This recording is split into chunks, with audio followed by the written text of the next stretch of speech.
Cloud. All right. Well, this is series 2, week number 3. Yeah, symptom monitoring.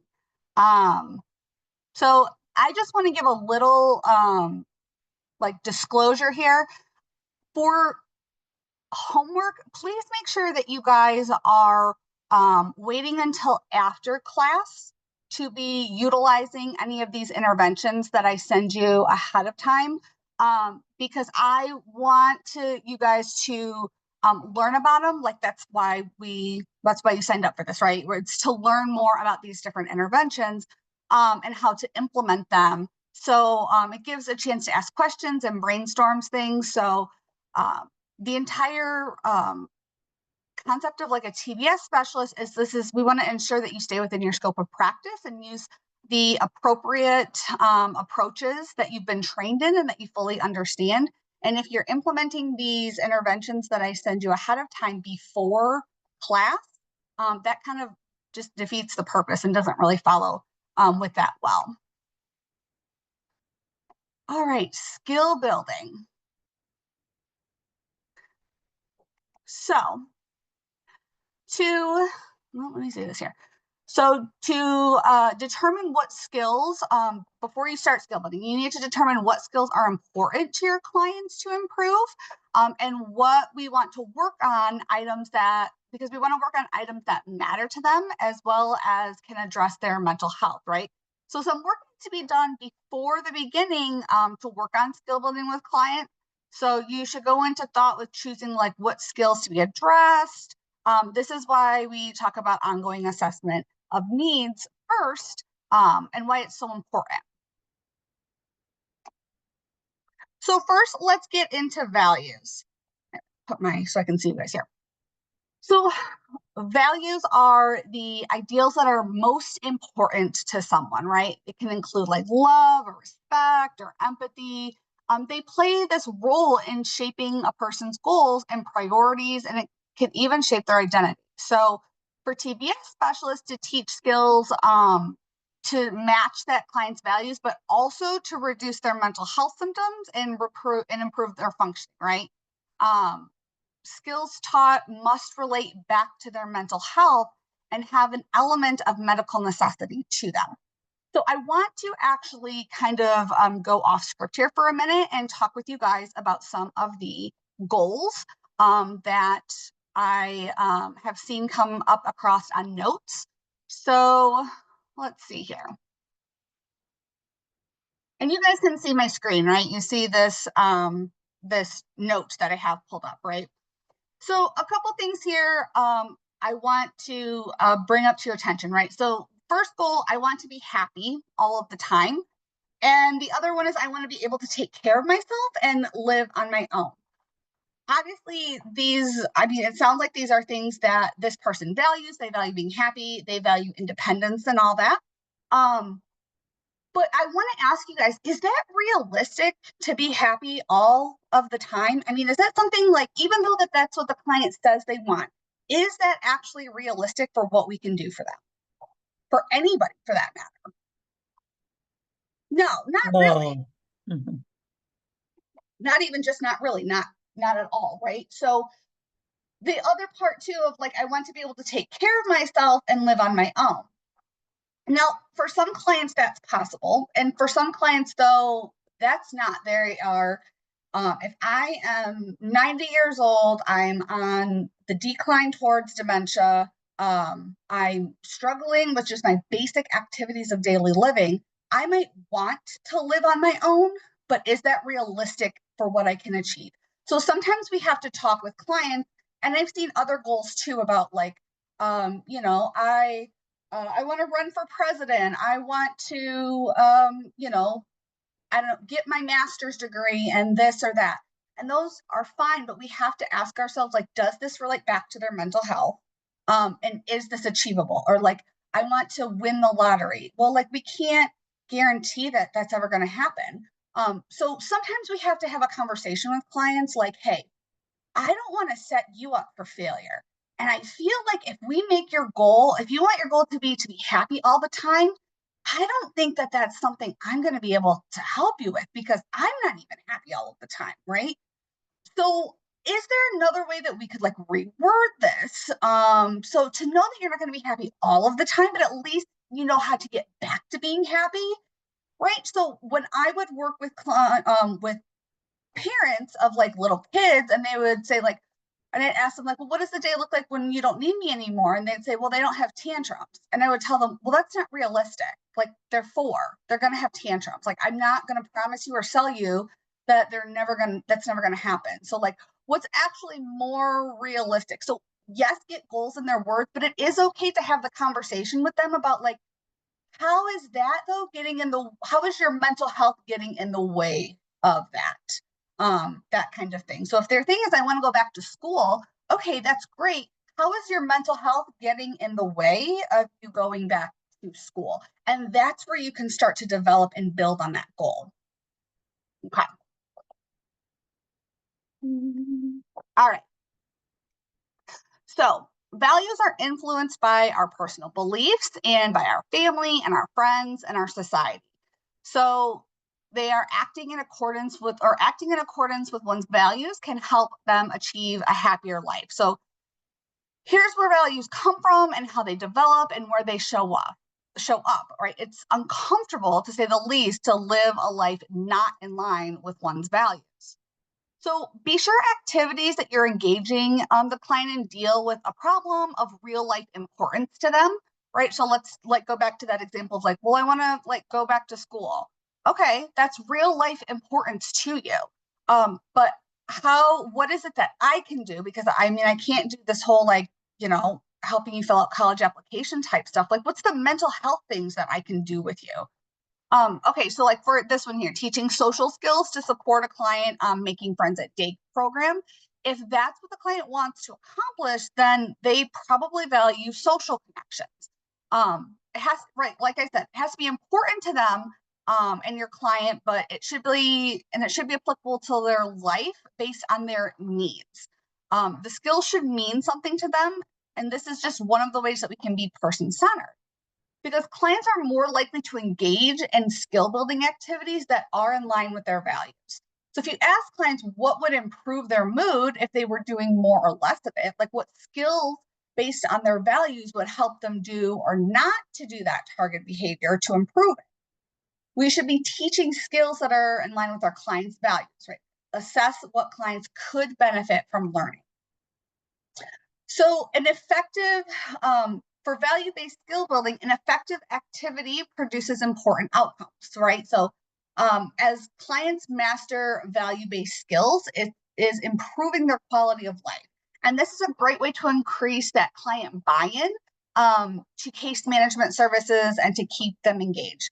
Because as far as that buy-in goes, like we have to start where they are at. We might think like, they might say like, well, I want to be able to remember to brush my teeth every day. But we think that, oh, well, like their diet is really bad. Or maybe that's the other way around. Maybe their diet is really bad and that's where they want to start. But you think, well, I think you should get like your basic hygiene underway first, starting where they're at, even though it's not the most important to you. What's most important to them right now is doing this, getting a healthier diet, right? So getting their buy-in and their participation increases their engagement in TBS services. So finding out what those values are and engaging them in skills and activities that align with that. If it doesn't matter to them, they're not likely to engage that activity or that intervention. You also might have to explain to them how that activity can benefit them, like sell it to them in a way. But first you got to know what their values are. So if a client values art and music as central to their life, we would want to use that information when you're creating their ITP and when you're teaching skills, okay? Maybe you could use that music and art as coping skills to reduce their symptoms, or maybe use art class as a motivation to get out of bed that they are working on and decreasing symptoms. So as you build rapport early in treatment, listen and look for those clues to what the client values. Ask about who comes to visit them, the cards or other items that they might have hanging up around their room, the movies that they're watching, maybe what are they reading. You can also formally assess for values, which we're going to talk about here in a little bit later in class. So as TBS specialists, you can teach skills in a way that matches their values. And that could be looking at how that could be incorporated into treatment and somehow.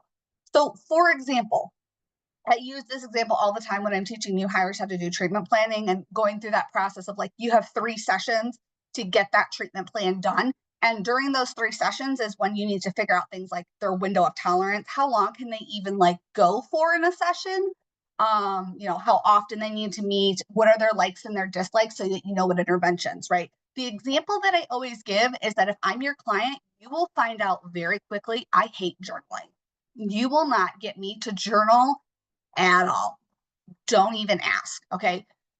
But I really value creativity. It's one of the reasons why I like this job that I have, is because I get to do creative things, like training development and whatnot. And so I came across something and I actually pulled it out as I was reviewing. I pulled it out to show you guys as an example. So this is it going to let me do it? No, it's not. Hang on. I'm going to show you guys this. This is, there it is. This is a junk journal. You can see it. So it's like different like stickers or pages, like things that I've ripped off of, packaging that I like. And it's just like kind of meshed in here in like unorganized way. And I found that like doing that really helped with that like expression way, whether it was just like a way to like relax or if there was something on my mind that I needed to like get out in a way. I'm able to like use that, but like asking me to write, absolutely not. I'm not going to do it. So going back to like what we talked about with, oh, I'm sorry. I meant to ask you guys,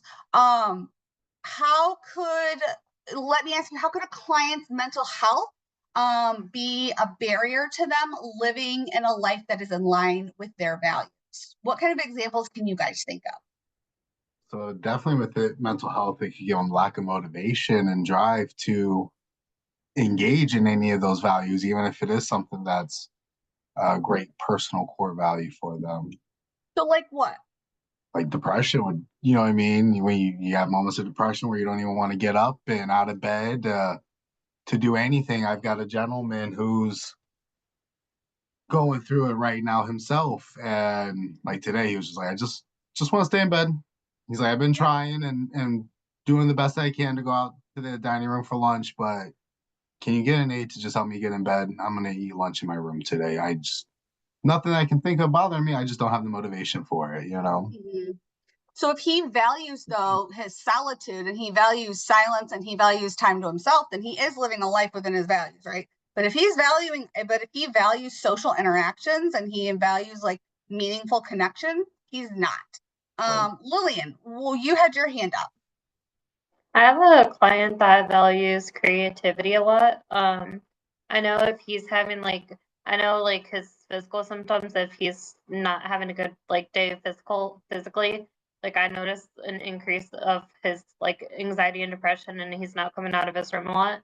But once he comes out of his room, he likes to kind of like teach me and like other residents like different art skills that he learned when he went to art school. That's So cool.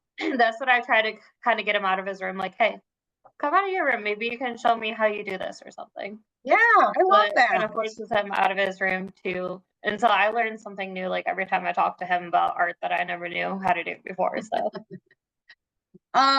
Anybody else? Can you think of something where a client's mental health is a barrier to them living a life in line with their values? Monique.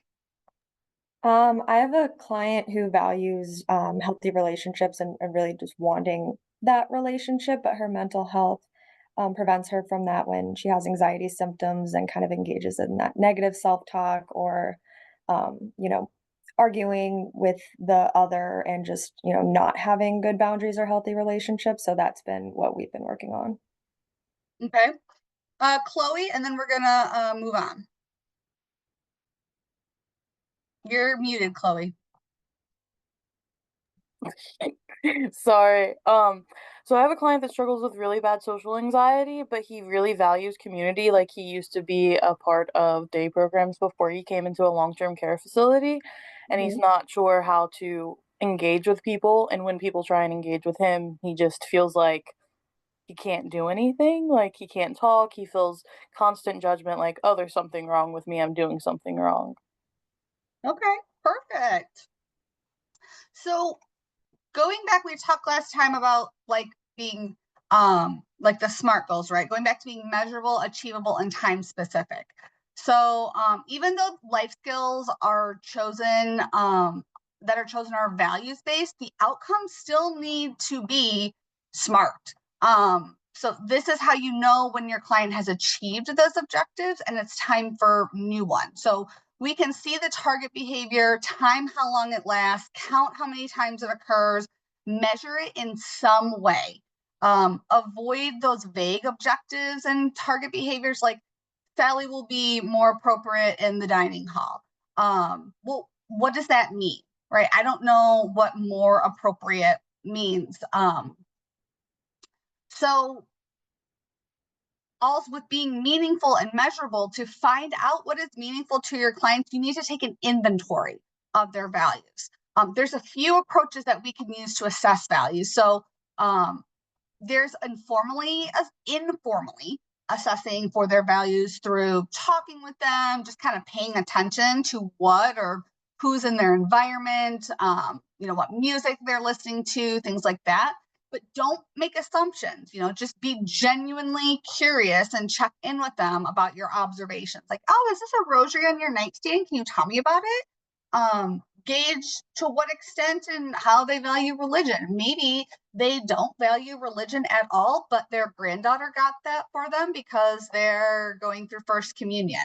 And so it's not that they value the religion, it's that they valued family. So you wouldn't know that though if you just saw the rosary. So we're going to learn next how to formally assess for those values. So you might want to preface this conversation with clients about why you're asking these values questions.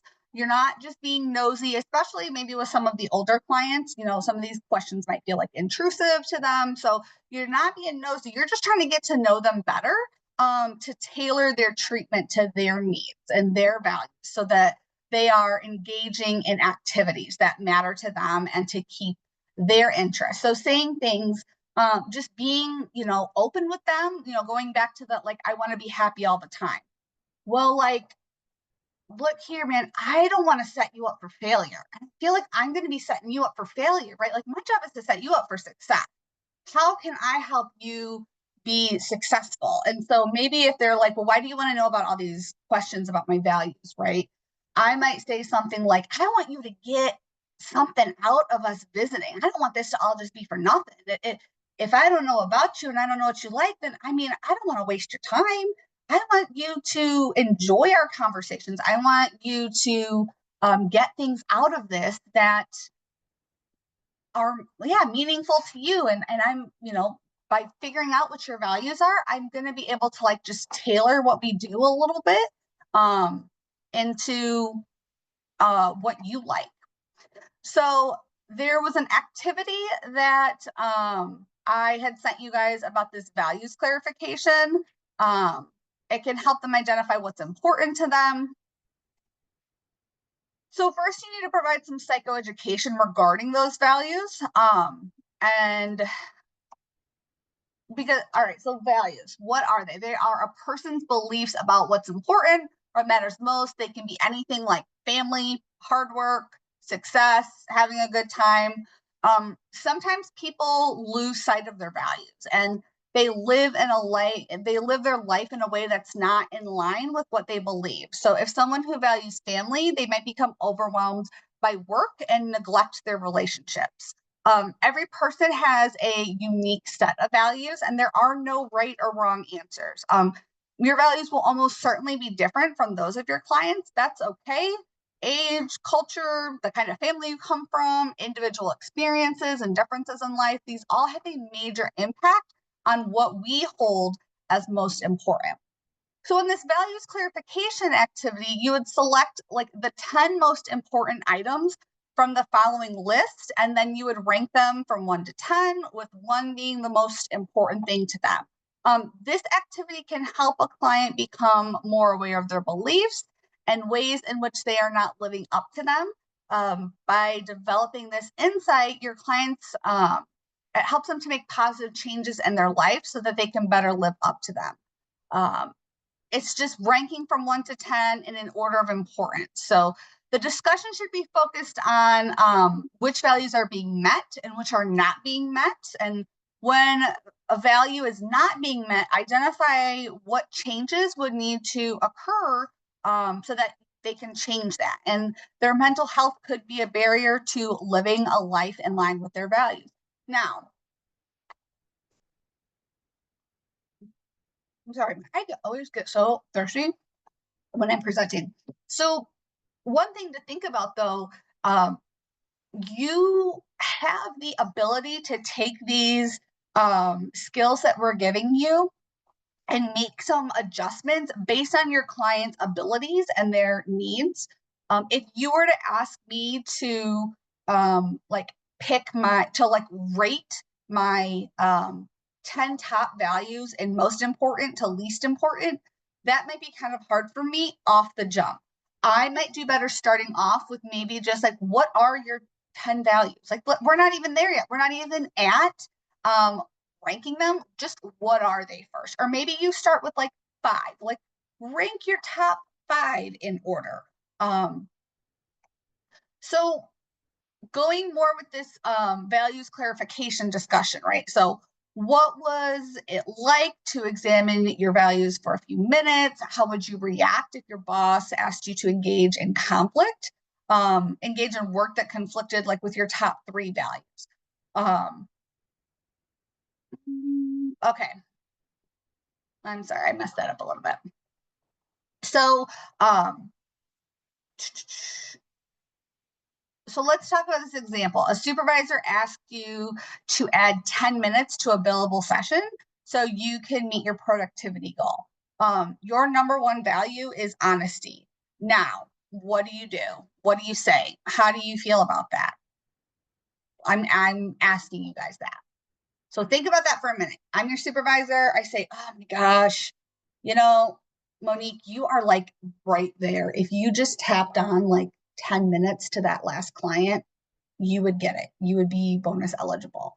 So just go ahead and add on that last 10 minutes.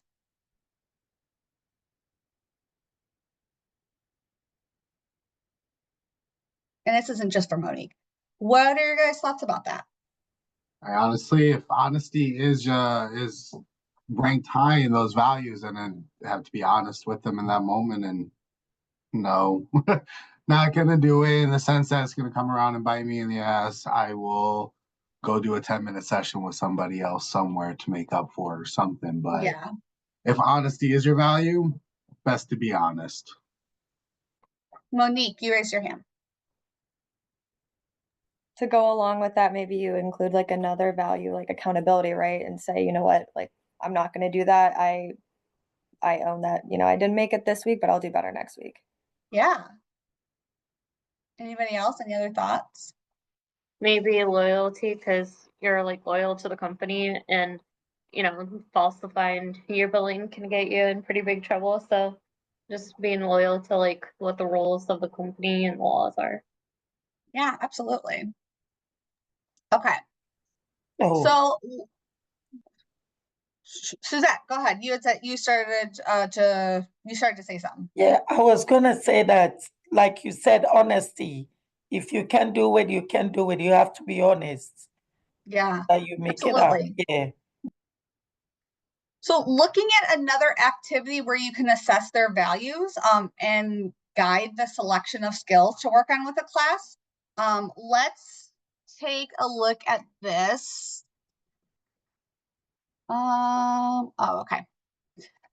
I had to just make sure for something. There we go. So that personal values worksheet, reference that as we're going over this. For the next few minutes, I'm going to pull up an example one too. So that worksheet provides a tool for exploring their most important values as well as those of family and friends. It can help them explore how other people influence their values and what unique values that they hold. Sometimes clients can have difficulty separating what their values and what are the values of others in society. So for the directions, it says values are things that you cherish the most in life, and they play a role in shaping your goals and your priorities and your identity. So values are influenced by your own beliefs as well as by your family and your friends and your society. So staying true to your values can help you express your most authentic self. So list the top 5 values held by each group or person, starting with yourself in the center. And again, you would have to start with that psychoeducation. Instruct them to start at the center with themselves. And if they've already completed their values clarification sheet, we can just, that we just learned about, they may want to reference that as well. So you might need to guide them through how to do this and explain that their personal values are what are most important to them because their values provide direction and give meaning to their life. So some questions that you might use to help them identify values, name a person, real or fictional, you respect and admire. What traits of theirs do you appreciate? Describe what you would do on an ideal day. What are your 3 most prized possessions? So if a client is struggling to identify those personal values, complete that circle of influence and complete the circle of influence. Consider asking these things to help them identify what are some of those. You might have to help them connect the dots, like, oh, well, it sounds like, your ideal, you said your ideal day would be, your grandkids came over and you did this, or, your sister visited you and you guys had dinner and then you went and saw your mom together. It sounds like you value family. Does that sound about right? Would you say you value family? So, what are 3 things that you find yourself thinking about most often? What would someone who knows you well say is important to you? What does success mean to you? Like, what are you proud of? And you may need to ask your client to take the perspective of their family or friends to determine the other's values. Support your client to look at the behavior of others to determine those values. Clients may need your support to separate their own values versus what society and others are trying to influence them to value. So when it comes to the family and friends ring, you can ask questions like, what do your family and friends spend time doing? What do they spend their money on? What do they talk about most? Are they religious or belong to any groups? And for the outer society ring, you may ask the client like what they feel pressured or expected to look like, to do, to be, to spend their money and their time on. What is important to have or do in today's world? What do they see on TV and read in magazines and newspaper? It's very politically charged climate right now. There's like a lot of change going on within the country with like policies and things like that. And so this may be stirring up for them some, needing help identifying like what those values are, or it may be an opportunity to help them be more clear on what their values are based on, if they agree or disagree with those kinds of things. So all that being said, there's no right or wrong set of values. Like I said before, your values are definitely going to be different than theirs. This is not a time to insert your values or what you think. Even when asked, it's always, I would, especially like with the political kind of stuff, since that can be a topic like where people want to really engage in discussion about, figuring out a way to like gently sidestep that and turn it back to them, because you're not there to talk about you, you're there to talk about them. Because you don't want to impose your own values on the client or make them think that, what that you think their values are good or bad. So let's take a look at that personal, that circle of influence.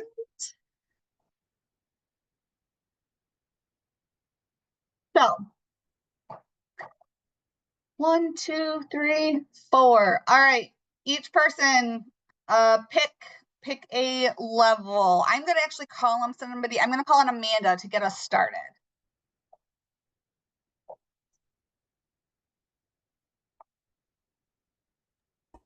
I'm sorry, I had a quick phone call and I missed what was being said. Can you go through and read off the center circle, the myself circle, for what this example's values are? Self-care, humor, hard work, patience, and kindness. Perfect. Who wants to go next? Go ahead, Douglas. I'll go. Let's see, family. Let's see, peace, generosity, sharing, popularity, success, and quality time. Good. Friends. Who's going to take friends? Time, attention, staying busy, stability, and fun. Thank you, Suzette. Mhm. And who wants to take society?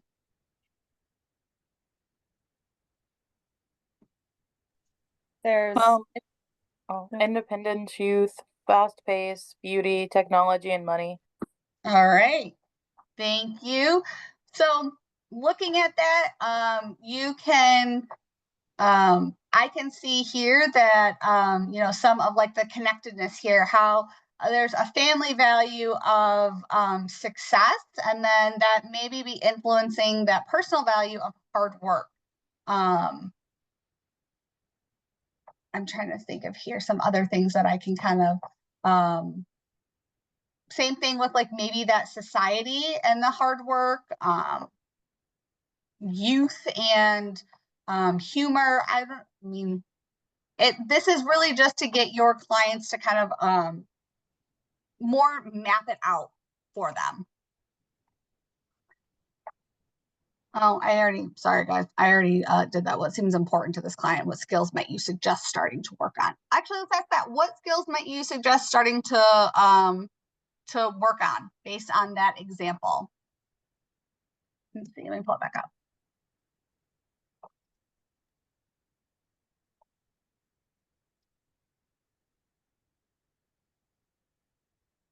I feel like maybe with like family, maybe like if we're focusing on peace, maybe working on finding healthier ways to deal with conflict, maybe with a family member to kind of reinstill the value of like peace with them.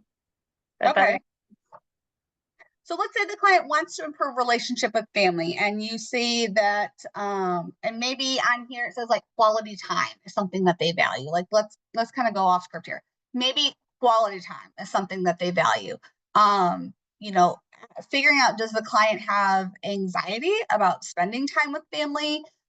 Is anxiety a barrier to the client living in line with those values of quality time and family? Maybe they like spending time with family, or they value spending time with family, but maybe it's certain family members that they have a sour history with that are kind of getting in the way of that. And then figuring out what skills can be taught to overcome that barrier and support the client to live a life in line with their values. So after you've identified your client's values and you included them in the new skills that you're teaching them, support your client to use these new skills and solidify new habits. So today we'll look at like 2 ways to teach clients new habits and skills to overcome those mental health barriers and support the clients to live a life in line with their values. So let's take a look at this, this building new habits tip sheet. It has some great suggestions on it to increase their success. Let's see. Going back to here.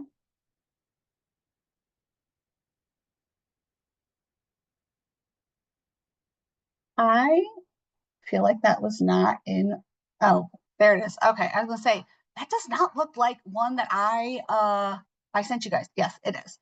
All right, so I'm going to kind of I will read through some of these here. The next one I bring up though, I will ask somebody else to read aloud. So for building new habits, we want to differentiate between their goals and their habits. Goals are outcomes like getting healthy, and habits are the actions that you take to achieve the goal.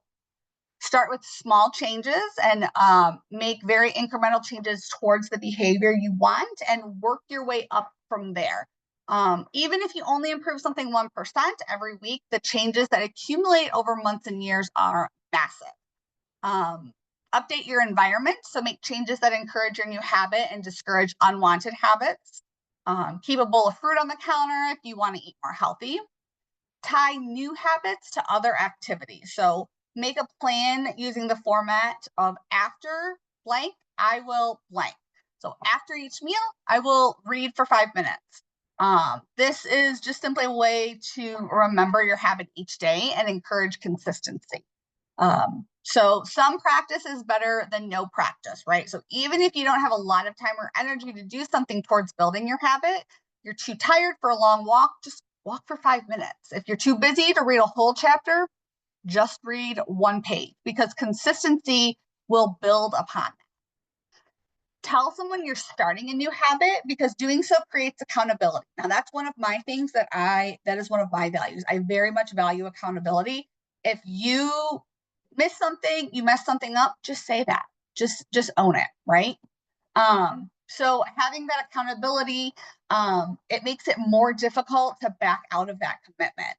Once others know you're working toward that goal, they may offer encouragement or support. And keep a journal or a calendar or a spreadsheet so that you can track your habit and record each time that you practice. It can be satisfying to record your behavior and to look back and see all the hard work that you've put in.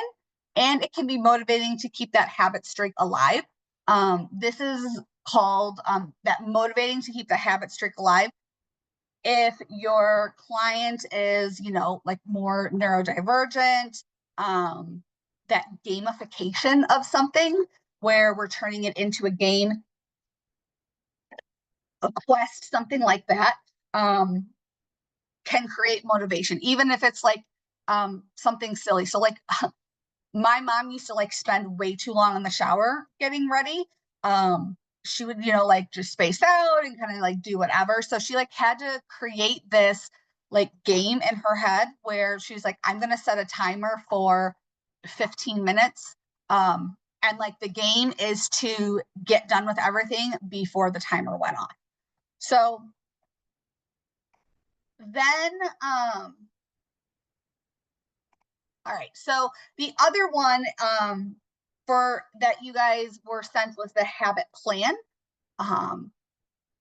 So I'm going to bring that completed. I'm going to bring up a completed habit plan. Yeah. So developing the new healthy habits is an important part of working towards those long-term goals. For example, the goal of improving your health can't be achieved without habits such as eating healthy or exercising. So let's see, step 1, connect your new habit to an existing habit. So trying new habits to things you already do is an effective way to make them part of your routine. Instead of planning to go for a walk later, right, plan to go for a walk right after dinner every evening. So after existing habit, I will new habit. And then use that same concept to implement the reward into that.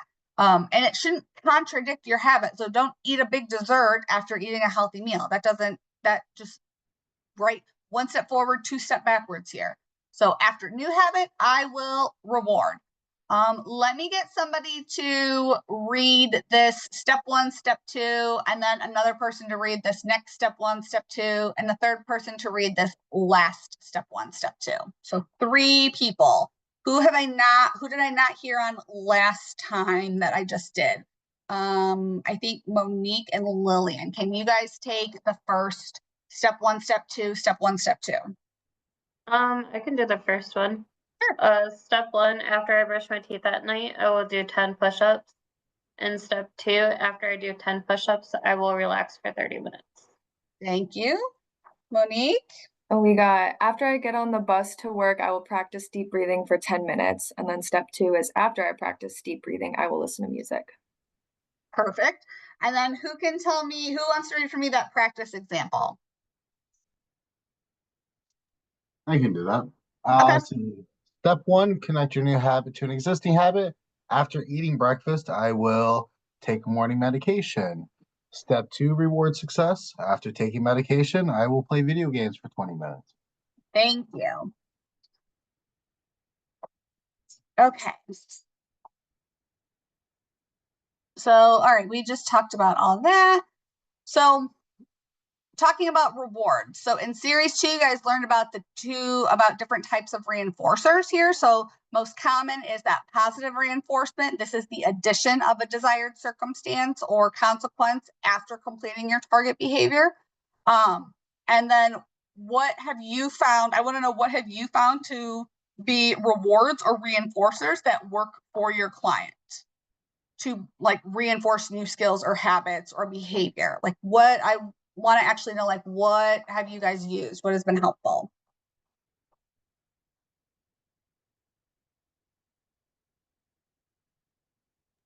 I haven't got there yet, but actually, when we were talking in the last discussion about my client with hygiene, we use stickers in that, and she actually asked, "What do I get if I do, it for a week or for a month?" I was like, "You know what? That's a great question. We can talk about that at the next session," because they were kind of headed out the door. But Yeah. they will definitely use this to talk about that. Okay. Now, So please, I want to like preface this as just reminding me, if your client is like very like treat motivated, please do not get yourself caught in a treat tornado storm of like, they expect that you're bringing them something all of the time. Yeah, please make sure that their rewards are something that they can provide themselves. Okay, I cut somebody off. no, you're good. I was about to say I got a gentleman who right now it's a little tough just because of the colder weather, but after meals he likes to complete household chores around the facility, give him that sense of purpose. And then afterwards he likes to go sit outside and enjoy the sunshine and kind of meditates, takes a little time to himself. Been a little bit tougher, hasn't really been able to these last couple of months with the weather being the way that it is, but it is something that he's looking forward to here once they open up the doors to the courtyard again. Perfect. What Um, else? I have a client who I sometimes can get her out of bed. Sometimes it's a bigger fight, like it'll be like 3 months before I can get her motivated to be out of bed. So I know she likes puzzles. So I always try to make sure they have like new puzzles in the facility that she hasn't done. And so I kind of try to get her motivated, like, hey, they have some new puzzles. Like, if you try to come out of your room on this day, maybe I can find a new one for you that you haven't done, to try to Okay. motivate her to give her something, because she hates getting out of bed. Like, she will argue back and forth about it, but once she's out, she has fun. So it's just trying to find motivation to get her out of bed. Okay. Anything else you can think of? When I worked with little kids, I would have this basket of fidgets that were like the top fidgets, this like the special fidgets. I would have this like magnetic silly putty. And they could play with it, they could use it and everything, but they had to be like participating in the discussion. So if I had like a worksheet to do, I would say like, I will write in the answers, but you got to tell me what to write. And if you agree to do that, then you can use like the good fidgets. But that was something I already had on hand. Okay, so hopefully today it reminded you of the importance of basing skills that you're teaching your clients on their values. And we covered at least 2 ways to determine values. And then we also learned how to develop a habit plan to implement those new skills that are in line with their values so that we can promote success. So looking at the progress note. So any intervention checked will need to be referred to back in the client response box. only check those interventions and activities that were worked on. If you are working on a specific coping skill, you need to name that coping skill that you are working on, okay? Also, this is like the easiest one I can think of because it's the one I've probably seen like all of last time I did TBSU that I saw all the time. Assessed clients' symptoms, met with client and assessed symptoms, and then they would go on to the next thing. I already know that you did that. You clicked the box. You are supposed to tell me how you assessed their symptoms here. You're supposed to tell me what they said in response to their symptoms. Assess clients' need for love and belonging. I know because you clicked the box. Elaborate now. What does that mean? What did they say? How did it turn out? So looking at the progress of the client's response.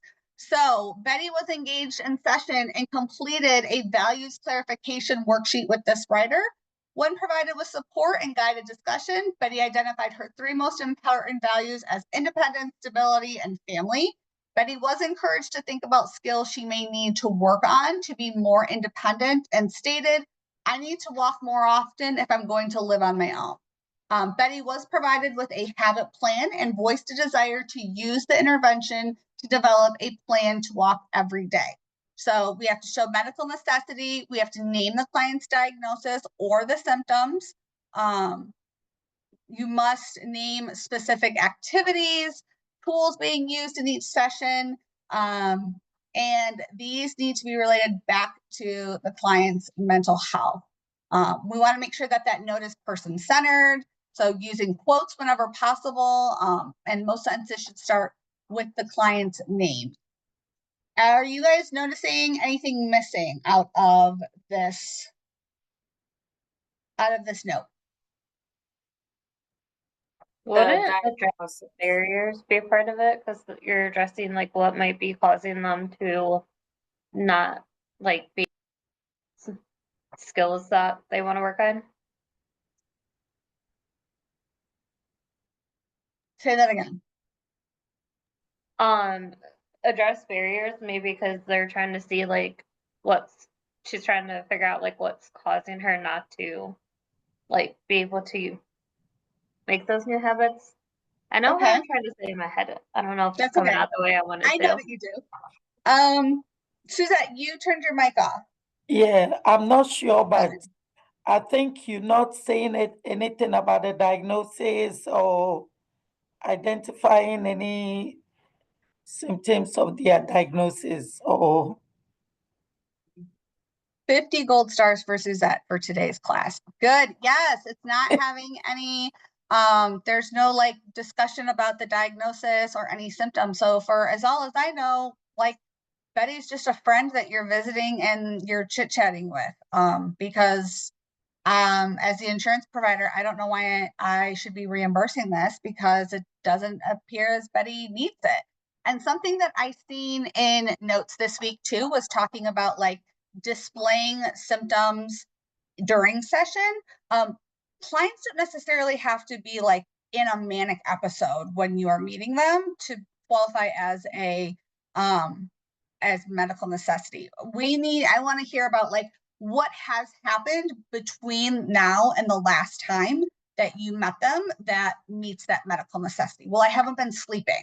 Okay, there we go. Now we're talking about, well, I've been pretty irritable. I haven't really had much of an appetite. Those are things that have been happening that indicate that medical necessity. And then Betty will look over the habit plan and will think about how to use this to develop a new habit of walking every day. Betty will be ready to discuss this and complete the plan at next session. There should always be homework. It needs to outline what the client is going to do outside of session to continue to work on those goals and objectives. So show specifically how to continue practicing what was taught and done by session, like including those coping skills by name that you want the client to engage in. How many times per day or week should they be practicing in response to what symptoms, what prevents the symptoms, or the crises, to improve functioning in what way? This goes back to that accountability, and this goes back to like, how do you know what you're doing is working if you aren't putting some numbers around things that you're doing? So if I just say like, depending on his symptoms, well, like if that's the case, then, and I'm supposed to walk every day just depending on my symptoms, like, well, then my symptoms are pretty bad. I don't want to walk at all, ever. What else could be added to this note, to this plan based on the interventions that were provided and the client's response to the previous slides, that to more clearly show that medical necessity? What do you guys think?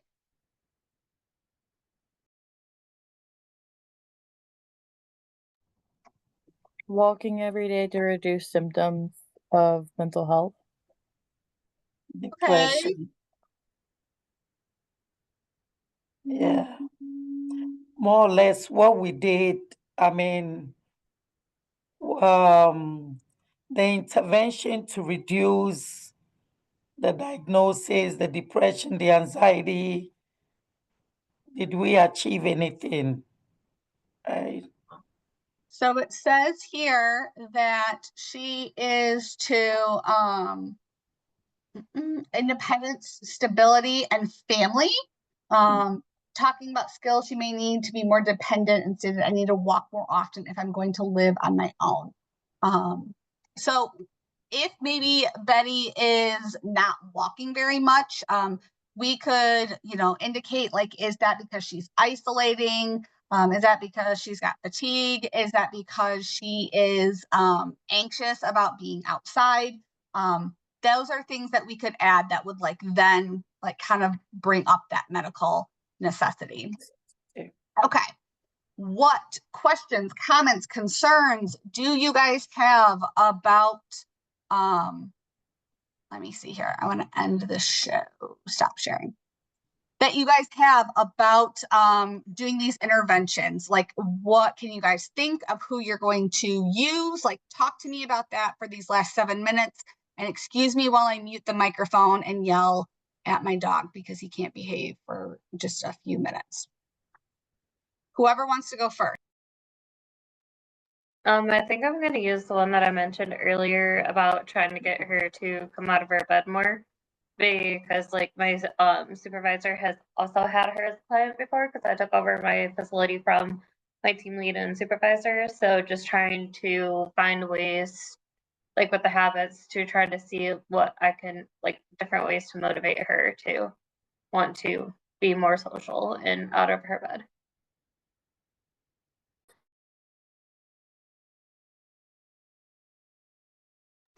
Is anybody struggling to think of a client to use this with? I know some of you work with IDD, some of you guys work with LTC. So, and working, I mean, both of them require to be creative with how you're presenting interventions. So yeah, is there anything that anybody needs help with maybe like, is there a way that we can tweak what we've got presented to help clients, like meet them where they're at? Let me hear from somebody else about like who you're going to use it on, or I have who a you're thinking client who keeps talking about wanting to get out of bed to go do activities. And she has a bad habit of talking herself out of it or just refusing to do it. So we created our own like checklist to keep her accountable for things that she needs to do in order to start getting out of bed. Like making sure she gets dressed, takes care of her hygiene, then gets in a chair, then goes out to the dining room. Okay. And we tweaked it so that it's specific to her needs rather than just a general checklist. So which one are you thinking about using? Probably end up using her. No, I mean, what intervention? Intervention. I'm not sure. Out of the ones that we covered, because you guys know, I don't know if how or if the instructor that you had for TBS 1, how they did it as far as like the grading and everything goes, but for TBSU 2, you have to be using one of the interventions we introduced that week. So that's why we provide multiple of them to try and account for different circumstances, different populations. And that's why we provide this time afterwards to go over with you, like, okay, who's anticipating barriers so that we can work together with it as a group. Chloe, your hand is up. So I have a client who's on a one-to-one, and he wants to be more independent, but since he's on a one-to-one, he's been moved to like the skilled nursing side of the facility because he was obviously trying to harm himself. He wants to be more social and independent, and I'm not really sure how I can help him achieve that since he is on a one-to-one. He doesn't want extra eyes on him, like while he's already struggling with like anxiety and depression. He's new to the facility as well, so he feels like he already has a bad rep. I'm not really sure what I can do with him to help him ease his anxiety. So is it possible for him to get to that point? Is that actually achievable for him? If the work was put in, could that happen? Yeah. Okay. So, all right, well, let me ask the group. Do you guys have any feedback for Chloe? If he's one-on-one, is it possible that he can still go and socialize just having that supervision, or is that like not an option depending on his situation? I'm not really sure. Every time I see him, he's in his room alone, and he's obviously struggling with being lonely. So I can talk to staff about maybe going to join activities or something. He's expressed interest in activities before, so. So maybe you can help me a little bit. If he's got a one-to-one, how is he in his room by himself? Well, the staff members obviously in there too, but when I come in to see him, they usually walk out. Gotcha. Okay. Yeah, I mean, I would ask him, like, what is it? So you value your independence, right? And this is what's getting in the way of that. So, like, what are some small things that we can do to like get you up there? I would also help him maybe identify other values too, right? Because sometimes we need to have a few balls juggling in the court in order for us to get to where we need to go. So what are the other things that you value that we can maybe also utilize and incorporate to get you to be more independent? Does the staff have to be within so much distance of him? Do I need to be within arm's distance of you, or can I hang back in the room? Like when I used to be a para, and once you get into like I used to be a special education para and like schools and everything for kids on IEPs. And so like once you get into middle school and high school, that's embarrassing. It can be like pretty embarrassing that you've got this adult following you around. So I would not sit next to them like I would an elementary school student. I would hang out in the back. Like, you don't need me to hold your hand. I just need to be here if you need me. Is that possible for them? I could definitely figure that out and Okay. base from there, yeah. Because that still would promote independence, right? Like, okay, like cooking your own meals and things like that. That's like, you can be independent in that way. As long as that person is, hey, you don't even have to interact with each other if you don't want. This is just, your safety shadow, just to make sure that we get to enjoy you for as long as we possibly can. Any other questions? It is 5:00, so I'm not going to, Quick one. Yeah. I think every week I'm asking this question. Okay, so if it's skill building, you just have to check the skill building, not achievement, nothing else, right? I think I'm struggling there. Okay. At minimum, you need to select skill building. Skill At building. minimum. Minimum. Okay. Yes. In order for me to go check in my head for grading your note, minimum, you need to be doing something related to skill building. Skill If building. while you were doing that, or if during that encounter, you also like empowered them and developed a safety plan and did check those things too.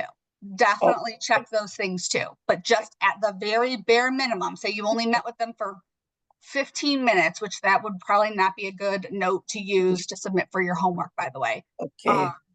Then yeah, bare minimum, it needs to be minimum. skill building this week. Okay. Thank you. Yep, no problem. All right, guys, I'm gonna go ahead and stop recording.